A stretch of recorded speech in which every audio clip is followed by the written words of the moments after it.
Recently, 6 young men from South London, who once boasted online, are now locked away for 41 years.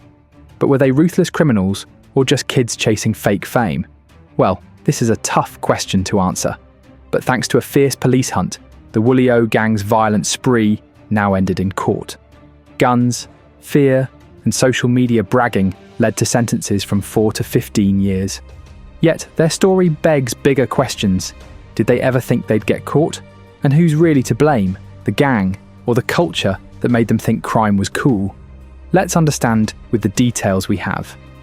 Emerging in the early 2000s and 20s, the WoolyO gang established its dominance in Woolwich and surrounding areas. Their name, derived from their home turf, became synonymous with a series of illicit activities that extended beyond their immediate locality. Their influence was marked by a series of violent incidents, including armed robberies and assaults, which instilled fear among residents and drew significant attention from law enforcement agencies. WoolyO gang had a long-running feud with another London-based gang called Wild Batch Gang, a rivalry that was often fueled by social media posts, videos, and online exchanges. This feud wasn't just limited to words or insults online, it played out violently on the streets of London, as well as in Essex. The Wild Batch Gang is known to have affiliations with other groups, such as Zone 2 from Peckham and TG from Plumstead Common. In contrast, WoolyO has established connections with GS28 in Thamesmead and Parkside in Belvedere. These alliances have further complicated the gang dynamics in southeast London, leading to a web of conflicts and territorial disputes. The gangs use social media to incite fear and promote their involvement in violent activities, including drill music videos that glorified their lifestyle and encouraged others to follow their lead. A concerning aspect of the WoolyO gang's operations is their recruitment strategies, targeting vulnerable youths. Reports indicate that boys as young as 14 have been drawn into the gang's fold, often through grooming tactics that exploit their need for belonging and protection. This exploitation has had tragic consequences. For instance, Kellyanne Bokassa, a 14-year-old boy from Woolwich, was fatally stabbed after being associated with gang activities. His mother, Mary Bokassa, expressed heartbreak over her son's entanglement with gangs, emphasizing the manipulative tactics used to lure young individuals. In September 2024, just over 3 months prior to Kellyanne's death, Dajon, a 15-year-old boy and friend of Kellyanne, was fatally stabbed near the Barnfield estate. In January 2025, an 18-year-old student was critically injured after being stabbed at Shooters Hill Sixth Form College in Woolwich. This attack, occurring just a day before Kellyanne's murder, highlighted the pervasive nature of gang-related violence infiltrating even educational institutions. It was in this context of growing violence and online bravado that Essex Police launched an investigation into the WoolyO gang. The tipping point came on the evening of November 20th, 2023, when 3 men arranged to meet members of the WoolyO gang in Avley, Essex, to purchase mobile phones. What was supposed to be a simple transaction quickly escalated into a violent robbery. The 3 victims were ambushed, and £4,000 in cash was stolen. During the robbery, one of the suspects struck a victim with a handgun, causing the loaded magazine to fall to the ground. Despite the suspects fleeing the scene before police arrived, the magazine left behind would prove crucial in the investigation. The following day, officers returned to the scene and discovered Brian Adu, one of the gang members, who had a rather unconvincing explanation for his presence. He claimed to be cleaning his shoes, but upon further investigation, he was found to be carrying a zombie knife. Adu was arrested, and his mobile phone was seized, revealing troubling evidence. The investigation into the WoolyO gang was complex, involving multiple law enforcement agencies working together.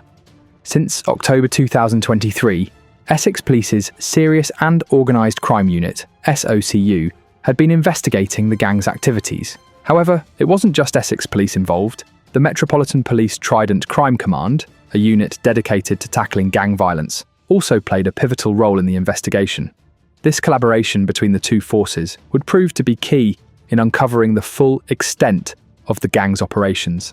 Upon examining Adu's phone, investigators uncovered an alarming amount of material related to gang violence, including footage of the gang handling firearms and references to their criminal activities. It became increasingly clear that the WoolyO gang was deeply involved in organised crime and that their presence in Essex was not a one-off incident. As investigators continued to gather evidence, it was revealed that the gang was also connected to two separate shootings in the Cherry Orchard estate in South London.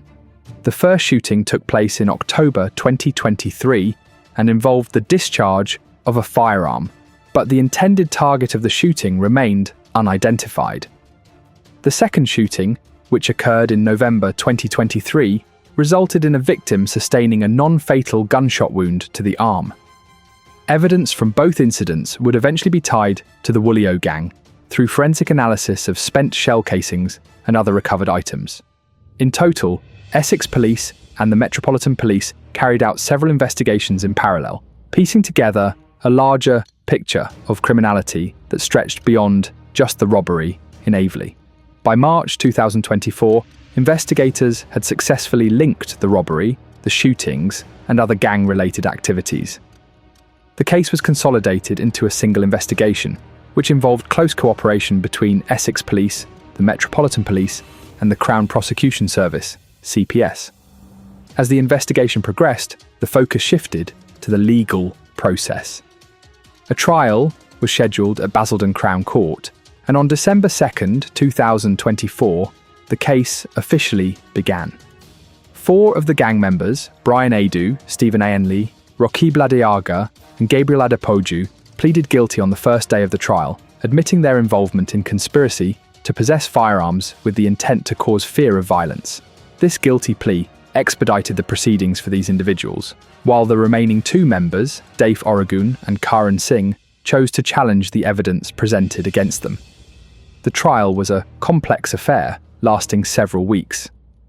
After an 8-week legal battle, Oregun and Singh were convicted by a jury on January 29, 2025, of conspiracy to possess firearms with intent to endanger life. They were also found guilty of perverting the course of justice after attempting to interfere with the investigation by providing false statements and obstructing justice. The convictions were the result of thorough investigative work, meticulous evidence gathering, and an unyielding commitment to bringing the criminals to justice. Forensic analysis of the firearms, ballistics evidence, mobile phone data, and witness testimonies all played a significant role in securing the convictions. The sentences handed down to the 6 gang members were significant and reflected the seriousness of their crimes. Brian Adu, the 19-year-old who had been arrested in Aveley, was sentenced to 4 years in prison. Rocky Bladiaga, also 23 years old, received a sentence of 4.5 years. Stephen Ayenli, at 28, was jailed for 5 years, while Gabriel Adepoju, 23, was sentenced to 4 years for his role in the gang's activities. The 2 remaining gang members, Dave Oregun and Karan Singh, were sentenced to 15 and 9 years in prison, respectively. Their convictions were particularly significant due to the nature of the firearms offences and their attempts to obstruct justice during the investigation.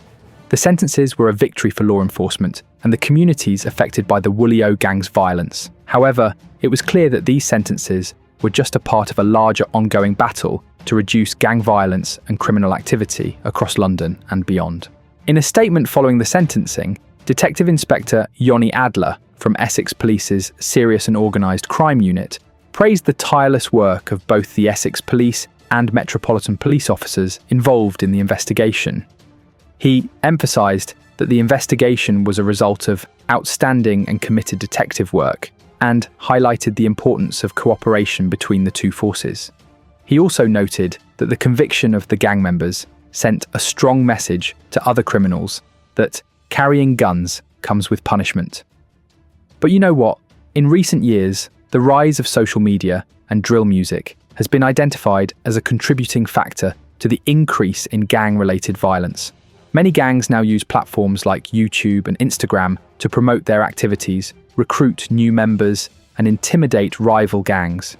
This online presence can make it difficult for authorities to monitor and control, as it blurs the line between online persona and real-world violence.